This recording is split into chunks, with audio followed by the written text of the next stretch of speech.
드러머의 편지.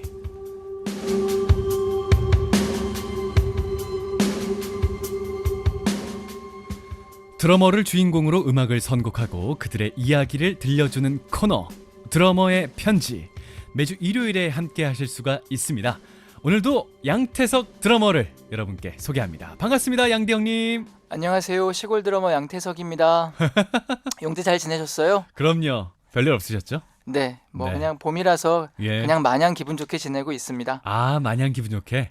네, 내일이 또 식목일. 네, 4월 5일 식목일이 돌아왔습니다. 네, 이런 것들 음. 그 방송 해주시고 그래야지 네. 사람들이 식목일인 줄 알고 나무도 심고 네, 이렇게 상기시켜 주는 거 중요합니다. 네. 네. 소문 들어보니까 양태석 형님이 나무를 여러 그루를 심고 있다고, 갖고 있다고, 그죠? 제 나무는 아니지만 예. 남의 나무도 제 것처럼 잘 관리하고 있다라는 소문을 잘못 이해하신 걸 거예요, 아마. 아, 그래요? 네. 나무를 심는 것보다 관리하는 게 더 중요하다, 뭐 이런 말이 요즘 많잖아요. 그러네요. 어. 그런 캠페인이 있죠. 예. 네, 그러네요. 그만큼- 심는 것보다 관리하는 거. 예. 맞습니다. 네. 관리까지도 잘하는 양태석 드러머인 것 같습니다. 자, 양태석 드러머의 편지. 총 네. 시즌이 3회 네. 이렇게 계획을 하고 계신다고요? 제가 그 방송 2회 하면서 예, 이 드러머의 편지를 어떻게 진행할 건지에 대해서 설명을 안 드렸는데요. 맞습니다. 제가 그 방송을 총 3개의 시즌으로 나눴어요. 이렇게 왜냐하면 좀 기획을 해야 하고 이야기를 만들기 위해서 네네. 좀 그런 구성이 좀 필요했고요. 첫 번째 시리즈는 이렇게 오늘 시작할 건데 네. 비트 오브 코리아라는 타이틀로 예. 한국의 드러머를 소개하는 그 방송 내용이 될 것 같고요. 네. 그리고 두 번째 시즌에서는 해외 드러머들 중에 우리가 알고 있는 유명한 밴드의 드러머들 중에 네. 솔로로 나와서 개인 솔로 앨범을 낸 사례들이 있습니다. 그 뮤지션들을 이제 소개할 그 시즌이 될 것 같고요. 예. 시즌 2는 네. 그리고 마지막 시즌은 당연히 국내의 훌륭한 드러머들도 네.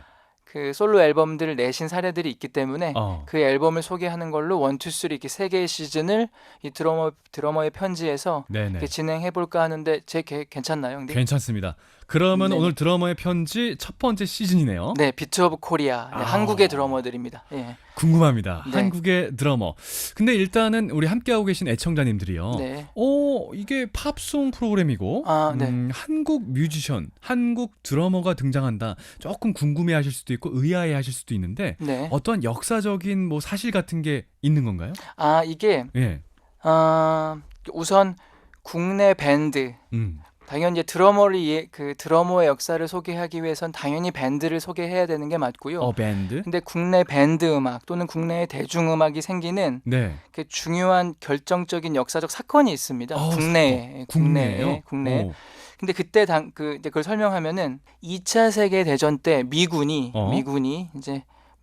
일본에 주둔했답니다. 예. 그러니까 2차 세계 대전이 끝나고 나서 일본이 점령국이 됐잖아요. 네. 미국한테, 연합군한테. 그렇죠? 그때 이제 있던 일본에 있던 미군이 네. 6.25 전쟁을 시작으로 자꾸 이제 한국에 들어오게 됩니다. 당연하죠. 이제 한국이 전쟁터가 됐으니까. 네. 그리고 나서 6.25가 끝나고 나서 완전히 일본에 있던 그 미군 부대가 미국으로 이제 완전 그러니까 이전을 하게 되는데요. 네. 그때 당시 이전했던 부대가 미 8군입니다. 한국으로? 6군. 네. 한국으로 네, 주둔하게 한국으로 된? 주둔하게 된. 네. 현재는 그거를 한미연합 사령부라고도 부르죠. 그쵸. 네. 근데 그때 6.25 전쟁이 끝나고 미군 30만 명이 동두천을 중심으로 한국 곳곳에 이제 주둔하게 되는데 네. 그 주둔하는 그 부대 주변으로 이제 유흥가들이 생기고 유흥가. 그걸 기지촌이라고 불렀죠. 네. 근데 결정적으로 뭐가 생기냐면 미군들을 위로하기 위해서 그러니까 미군들을 위로하기 위한 클럽들이 생깁니다. 클럽. 네. 이건 미군이 허가한 네. 공식적인 클럽이에요. 미군 부대 안에 있었던 네. 그 클럽에서 처음에는 당연히 이제 미국에 있는 연예인들을 불러왔겠죠. 네네. 근데 이건 그때 당시 6.25가 끝나고 나서 미군 그 8군 사령부에 마릴린 monroe, 엘비스 프레슬리 그러니까 어마어마한 사람들이 왔답니다. 그러니까 미국에서 아주 핫한 그러니까 위문 공연 단체, 위문 공연 온 거예요. 그랬는데 사실 그거를 미군에서도 그걸 다 이제 그 비용을 다 감당해낼 수가 없는 거예요. 아. 근데 그때부터 한국에 있는 뮤지션들을 네. 미군 클럽에서 공연을 할 수 있게끔 하자는 어떤 계획들이 생기게 되는 겁니다. 아. 그때 이제 미군 클럽에 이제 근데 당연히 아까 그 팝송 얘기하다 말았는데 당연히 그분들이 연주하셨던 음악들은 사실 다 팝송이죠. 아, 미군을 상대로. 당연하죠, 당연. 예. 그러니까 근데 그때 오디션을 볼 때 음. 결국은 미국에서 유행하고 있는 유행되는 음악들의 레퍼토리를 얼마나 잘 연주하느냐가 아. 그 오디션의 당락을 결정하는 거니까 아. 당연히 그때 팝을 연주했고요. 네. 하지만 사실 제가 이제 그 소개할 음악들은 그 한국의 한국 가요이기도 가요입니다. 하지만 그분들이 미군 클럽에서 연주를 했던 곡들은 대부분 다 이제 미국에서 유행하고 있는 그 유행 곡들을 팝들을 커버해서 연주하셨겠죠. 아, 네, 거기서부터가 이제 스타트가 됐군요. 네네. 한국 대중음악의 시작입니다. 그게. 왜냐하면 그분들이 예. 어떻게 보면 유학을 가서 배워야 될 음악들을 한국에서 그러니까 이런 표현이 있더라고요. 한국 대중음악의 요람. 미팔군이 또는 한국 대중음악 씬에 미국의 음악을 수혈했다. 뭐 이런 문장. 왜냐면 그럴 수밖에 없었겠죠. 사실 저희 음악은 그 전까지는 사실 트로트였잖아요. 그렇죠. 네, 그러니까 일본 엔카와 미국의 폭스트롯이라는 장르를 합쳐서 만들어진 트로트가 저희 대중음악이었는데 그때부터 이제 재즈, 스윙, 락, 팝, 소울 이런 음악들이 그때부터 이제 저희 한국에 이제 시작되게 되는 겁니다. 얼마나 쇼킹했을까요? 네, 그래서 우선 이 미팔군 얘기하면 사실 한도 끝도 없는데요. 오늘 이제 그 최세진 선생님 그러니까 그 소개하기 위해서 그 최세진 선생님 음악을 가지고 왔는데 그 전에 한 가지만. 그러니까 앞으로 이 비트 오브 코리아에서 초반에 소개될 많은 한국 뮤지션들이 그 나이가 많게는 80이 넘으셨더라고요. 한 40년생부터 그렇죠. 시작하셔서 80 넘으셨고 고인이 되신 맞습니다. 분들도 계신데 당연히 청취자분들을 존중하는 의미에서는 그분들을 하대해서 누구누구 씨 또는 이름을 호칭하는 게 맞지만 그분들이 이 시골 드러머 양태석 드러머의 편지를 쓰고 있는 양태석의 선생이기도 하고 선생님이기도 하고 그리고 그 음악을 듣고 있는 이 청취자분들 모든 분들의 선생님이기도 한 것 같아서 제가 외람되지만 그 앞으로 소개될 그 뮤지션분들을 선생님이라고 호칭해도 될까요, 용디? 많은 방송에서도 뭐 연로하신 가수분들을 다 선생님이라고 칭하고 있고. 네, 그러네요. 혹시라도 이게 조금 안 되겠다 하시는 우리 문자 주세요. 샵 1133 짧은 문자 50원 긴 문자 100원으로 의견 달아주시기 바랍니다. 근데 선생님이라는 표현 저는 개인적으로 아주 동의합니다. 그래서 좋습니다. 오늘 최세진 선생님의 음악을 한 곡 듣고 조금 부족했다면 미팔군 관련해서 좀 부족했다면 설명을 더 하고 곡 설명 이어가도록 하겠습니다. 알겠습니다. 자, 그럼 오늘 최세진 선생님의 어떤 곡을 들어볼까요? 그 최세진 선생님께서 생전에 사실 활동은 정말 많이 하셨는데 어떤 그 기록, 그 환경이 열악하다 보니까 많은 기록을 남기진 못하셨는데요. 그 남아있는 기록 그 기록 중에 이판근 선생님과 코리안 재즈 퀸텟을 만들어서 낸 앨범이 하나 있는데 그 앨범 타이틀이 재즈로 들어본 우리 민요 가요 팝송 1978년에 나온 앨범인데요. 그 중에 5번째 트랙인 가시리라는 저희 한국 가곡이죠. 가곡 그거를 재즈로 그러니까 가사는 없고 재즈로 편곡해서 재해석한 앨범에서 곡을 들어보도록 하겠습니다. 그러면은 이판근과 코리안 재즈 퀸텟. 퀸텟 앨범 그 밴드명이고 앨범명은 재즈로 들어본 우리 민요 가요 팝송. 그리고 드러머는 최세진 선생님. 최세진 선생님. 드러머 선생님의 가시리. 알겠습니다. 지금 한번 들어보시죠.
네, 앨범명 재즈로 들어본 우리 민요, 가요, 팝송, 그리고 이판근과 코리안 재즈 퀸텟 밴드의 드러머는 최세진 선생님이셨죠? 우리 꼭 소개해드려야 되죠. 드러머. 그럼요. 예. 네. 곡 제목은 가시리. 네. 어, 사실 재즈를 네. 누군가가 곡을 설명한다는 것 자체가 저는 모순이라고 생각해요. 이거 자체도 예. 이 민요, 이 가요를 우리 한국의 민요 가요를 재해석한 이 네 분이 재해석을 했는데 그 재해석을 저희가 또 재해석을 해내고 그럴 필요가 뭐가 있을까요? 음악은 저는 네. 들리는 대로 느끼고 어, 자기가 그때 가지고 있는 정서, 감정으로 네. 들을 수 있다라고 생각하는데 특히 재즈가 그래야 된다고 생각하거든요. 오. 네. 그럼 이 밴드가 예, 아리랑도 네, 했습니까? 맞습니다. 그래요? 당연히 대단하네요. 아량했죠. 예, 네. 와, 시간 되신 우리 애청자님들 꼭 한번 앨범 찾아서 다 들어보시면 들어보시면 좋겠네요. 좋을 것 같습니다. 정말. 예. 예. 혹시 필요하시면 예. 저한테 개인적으로 연락 주시면 제가 어. 링크를 다 보내드리도록 하겠습니다. 아, 정말입니까? 네, 이게 실제로 오프라인에서는 당연히 구할 수가 없고요. 그러니까 디지털로밖에 들을 수가 없더라고요. 일반 그렇군요. 플랫폼에도 없는 것 같더라고요. 그렇군요. 자, 그러면은 양태석 드러머 네. 이렇게 개인적으로 연락을 하려면 어떻게 해야 됩니까? 초록색 포털 사이트에다가 네네. 그 양태석이라고 검색에? 검색하시면 됩니다. 그렇군요. 그러면 SNS들이 연결해서 나오니까 알겠습니다. 오늘 들어보신 이판근과 코리안 재즈 퀸텟 드러머는 최세진 선생님의 곡들을 들어보고 싶으신 분들은요, 우리 양태석 드러머를 찾아주시기 바라겠습니다.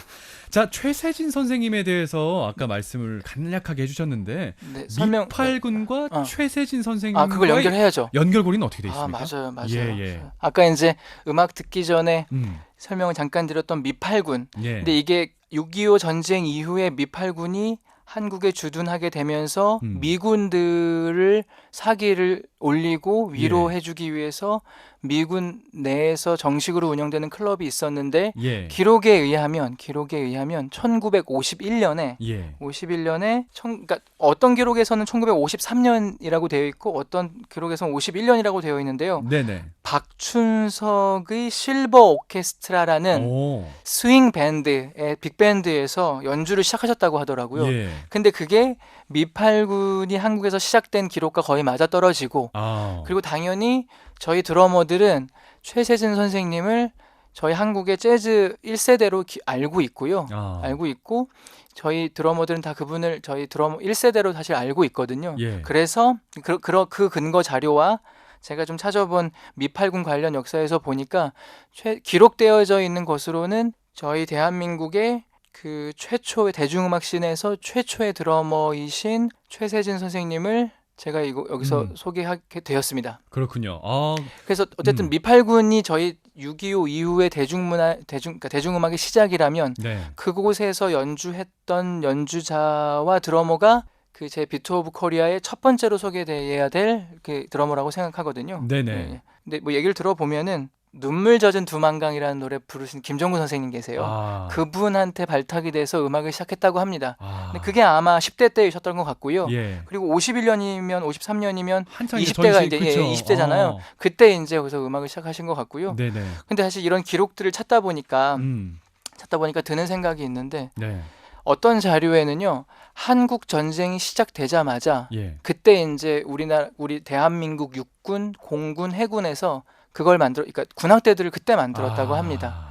근데 그때 이제 낮에는 당연히 저도 군악대 출신인데 행사한다고 하거든요. 예. 그러니까 뭐 열병식을 한다든지 뭐 개양식을 한다든지 아니면 행군 복귀할 때 연주를 한다든지 그런 행사를 하고 밤에는 국군 연주자들을 또는 뭐 미군도 그 안에 있었겠죠. 연주자들 위로 격려하기 위해서 밴드 연주를 또 했었대요.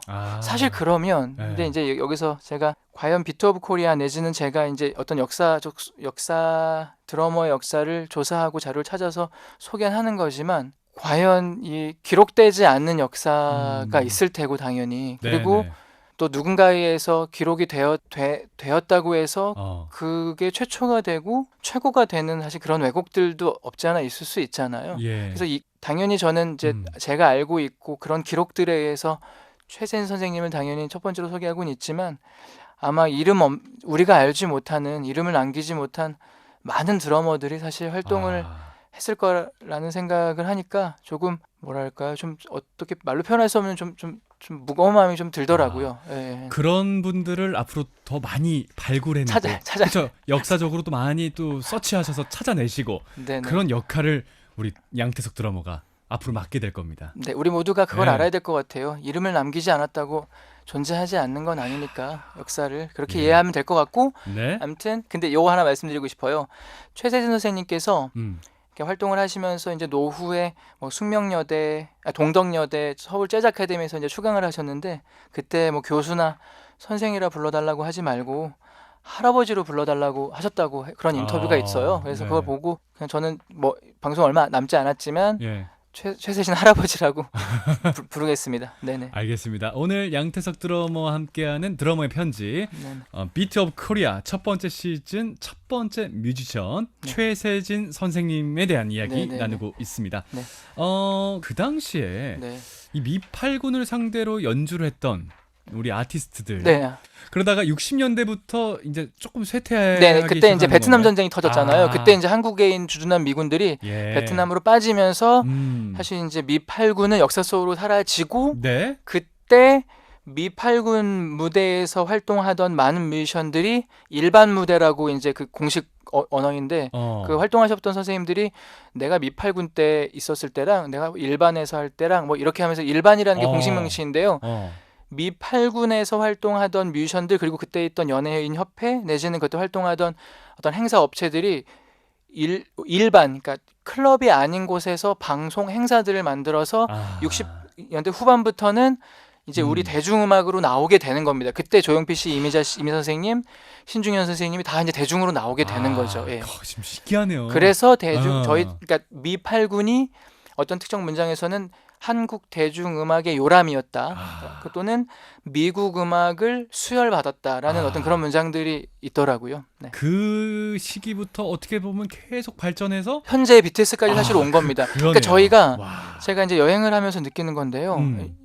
느끼는 건데 한국엔 사실 한국 전통음악이 없어요. 그러니까 어딜 가나 남미를 가던 어디 뭐 저기 뭐 인도를 가던 러시아를 가던 그 우리가 즐겨 들을 수 있는 그러니까 우리가 딱 저걸 딱 들었을 때 이게 민속 음악인가? 에스닉하다고 하죠. 그런 걸 들을 수 있어요. 어딜 가나. 근데 한국은 사실 모든 게 거의 팝스럽잖아요.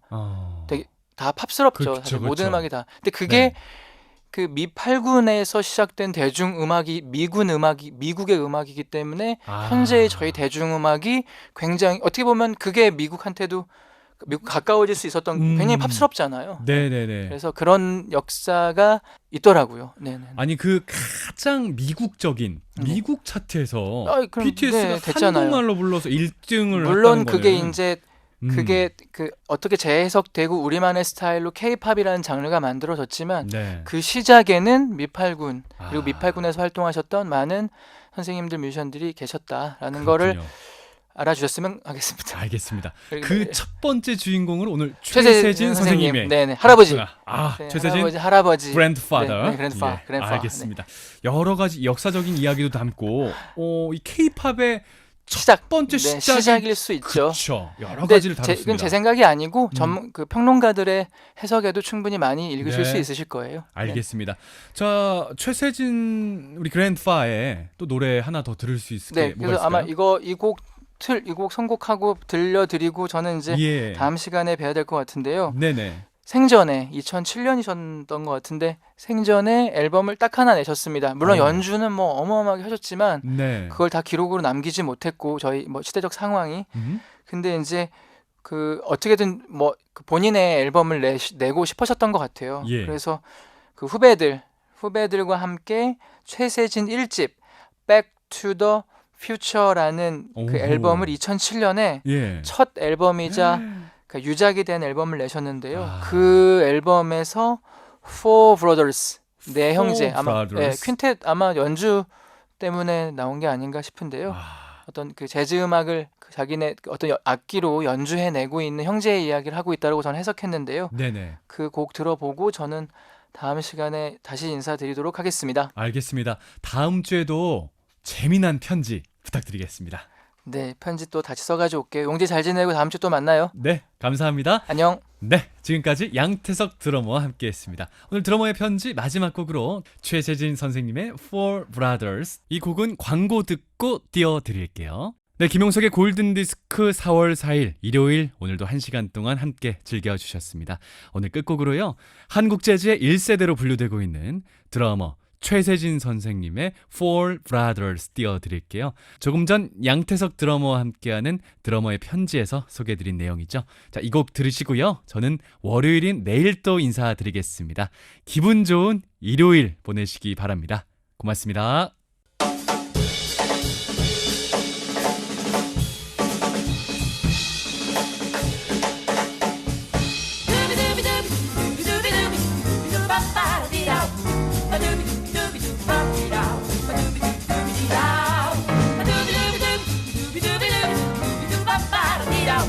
Ba-doobie-doo-doo,